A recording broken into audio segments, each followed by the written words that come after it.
Thank you very much. I like to be disruptive. I think those of you who have worked with me or have been with me, they know that I tend to be disruptive. So I will get to what you have just asked.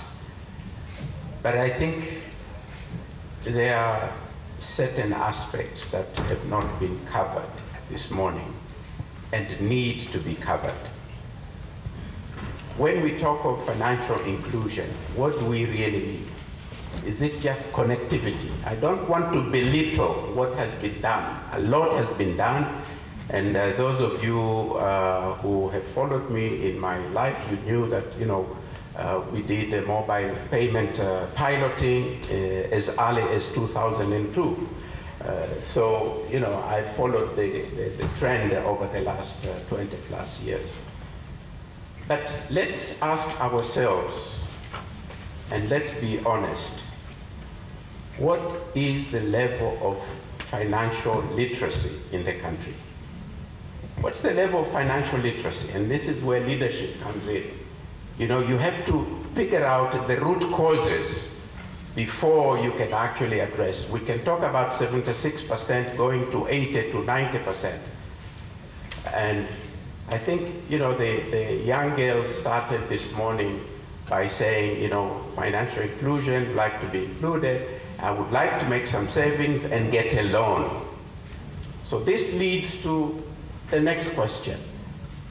How many financial products do we really have in the country? How many? Everybody talks about credit, credit, credit, loans, loans, loans. So the result, as we have seen, is yes, there's an impact on financial inclusion, but at the very micro level, very micro level. And if you look at the data in this country, you will find millions of businesses at the micro level and a few at the higher end, the mix, the Coca-Colas, etc., etc. And there is almost nothing in between. This is the small and medium enterprises, the small and medium enterprises. And you look at Germany, 60% of the economy is on the SMEs. You look at all big economies, the small and medium enterprises are the backbone. And we don't have those in the country. We don't have them. I was talking to a few of those who are here during the break. They would like to go to that stage, but they are stuck.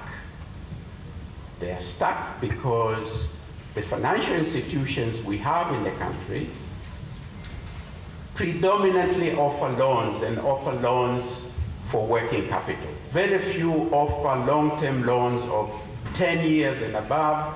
Very few offer $5 million or equivalent and above. And these will not actually help these micro enterprises. And let me give you an example of the mining sector. We all complain in the mining sector about lack of value addition. We all complain about the presence of foreign entities in the mining sector. I have been to places in Mwanza, in Mara region, in Geita region, in Shinyanga region, and I have met young Tanzanians who are working literally 24 hours a day just to survive. And if you talk to them, they'll tell you they cannot go the next level up because there is no way to finance their activities. The most they can get is $500,000 or so for working capital or for buying a plant, and payable within 6 months or maximum a year. Now, if we had the right products for these individuals, what would happen? These micro enterprises would go into the small and medium.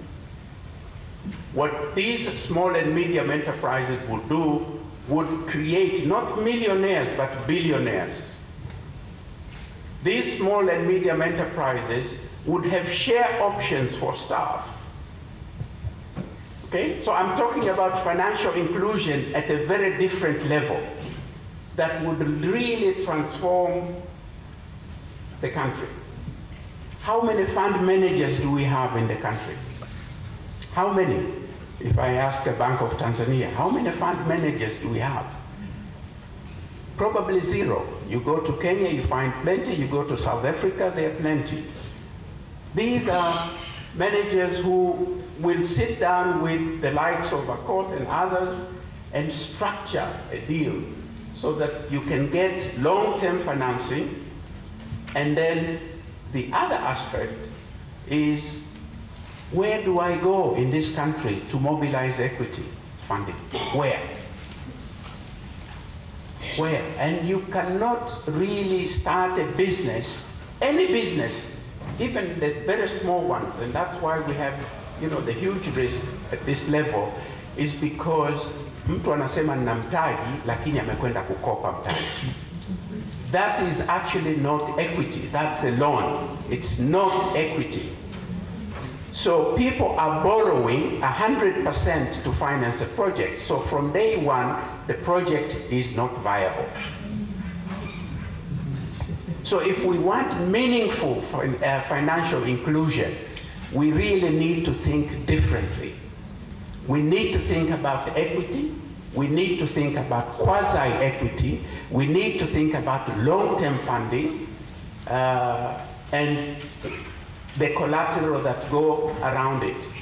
But for the small and or the entrepreneurs, let me also appeal to you that, when you think of your business, you always want to own 100% of your business.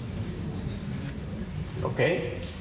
If you want meaningful financial inclusion, you have to think away from that. 100% of 100 million shillings turnover is 100 million, right? 30% of 5 billion is what? Right? So if you want to move up the curve, you need to be thinking about getting somebody else to partner with you, the collaboration you talk, in broader terms, so you can go from 100 million to 5 billion. The example I have shared many, many times in different platforms. I was at Celtel, and when Celtel started, the founder, Mo Ibrahim, who is known for many things these days, had £100,000, which is about $150,000. I remember sitting with him in a coffee shop in London, encouraging him to allow other investors to come in. And he agreed. So he brought in venture capitalists, and, et cetera, et cetera. And he had $150,000, 100% of $150,000. 6 years later, he had 27% of $3.4 billion. Okay? So don't think of percentage shareholding, think of the value of your share. And then you will be financially included.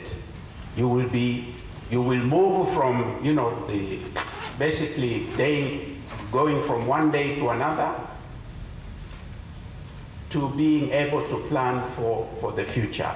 And the likes of the 10-year-olds here, they also need to get that education.